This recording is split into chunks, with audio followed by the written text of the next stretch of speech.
अभी रिसेंटली आप लोगों ने ये देखा होगा कि कल ही यहाँ पर इंडोनेशिया के द्वारा अमेरिका के साथ यहाँ पर डिफेंस एग्रीमेंट साइन किया गया। ना केवल ये बल्कि उस डिफेंस एग्रीमेंट में ये बात की गई थी कि यहाँ पर जो है अमेरिका को हम एक्सेस देंगे अपने ऑपरेशन रन करने के लिए इस एरिया में, जो कि यहाँ पर स्ट्रेट ऑफ मलक्का है। फिर यहाँ पर आज ये खबर ये आती है कि इंडोनेशिया की संसद में इस चीज़ को लेकर के यहाँ पर बहुत गहन चर्चा हुई। ना केवल ये बल्कि यहाँ पर जो है इंडोनेशिया के जो बड़े बड़े सैनिक हैं, जो उनके सैन्य अधिकारी है, उनके द्वारा भी ये चीज़ कहा गया और ये निष्कर्ष निकाला गया कि अमेरिका को हम यहाँ पर अपने उसके बेसिस इस्टेब्लिश करने नहीं देंगे। उसका कारण ये है कि यहाँ पर जो है उनको फिर रीजनल कंटिजेंसीज को फेस करना पड़ेगा और इंडोनेशिया के लिए एक डेथ लाइक सिचुएशन हो जाएगी, क्योंकि इंडोनेशिया भी देख रहा होगा किस तरह से रशिया यूक्रेन वॉर में अमेरिका पिट रहा है, किस तरह से ईरान यूएस वॉर में अमेरिका के बेसिस को वहाँ पर गल्फ रीजन में नुकसान पहुँचाया गया। तो उनको ये चीज़ लग रही है कि यदि अमेरिका यहाँ पर आकर के बैठ जाता है और अपना ऑपरेशनल एक्सेस फिर से चलाने लगता है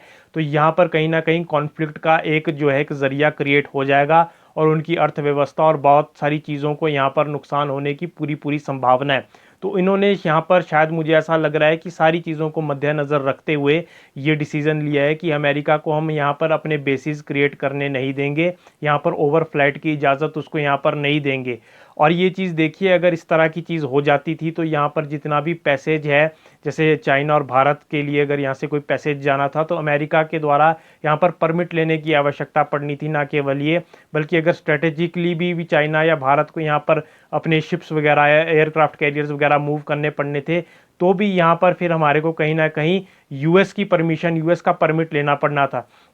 तो इन्हीं सारी चीज़ों को समझते हुए यहाँ पर इंडोनेशिया ने ये फैसला लिया है कि हम यहाँ पर यूएस को जो है अपने बेसिस इस्टेब्लिश नहीं करने देंगे, जो कि स्ट्रेट ऑफ मलक्का है, जिसे कि चोक पॉइंट माना जाता है बहुत सारी कंट्रीज़ का। और हम इसको यूएस को किसी भी तरह की ये इजाज़त नहीं देंगे फर्दर कि और कंट्रीज़ को ये आप यहाँ पर आकर के ये तंग करे। और यहाँ पर आप ये चीज़ देखिए कि इंडोनेशिया ये समझ गया है कि जहाँ जहाँ अमेरिका जाता है वहीं वहीं कॉन्फ्लिक्ट बहुत ज़ोरों शोरों से शुरू हो जाता है और अमेरिका अपना स्वार्थ सिद्ध करता है और जिस देश के साथ यहाँ पर हाथ मिलाता है उस देश का यहाँ पर बुरी तरह से नुकसान करता है। तो ये डिसीज़न आज इंडोनेशिया के द्वारा यहाँ पर लिया गया और अमेरिका के लिए एक बैड न्यूज़ है। तो देखते हैं चीज़ें आगे किस तरह से यहाँ पर शेप लेती हैं। धन्यवाद।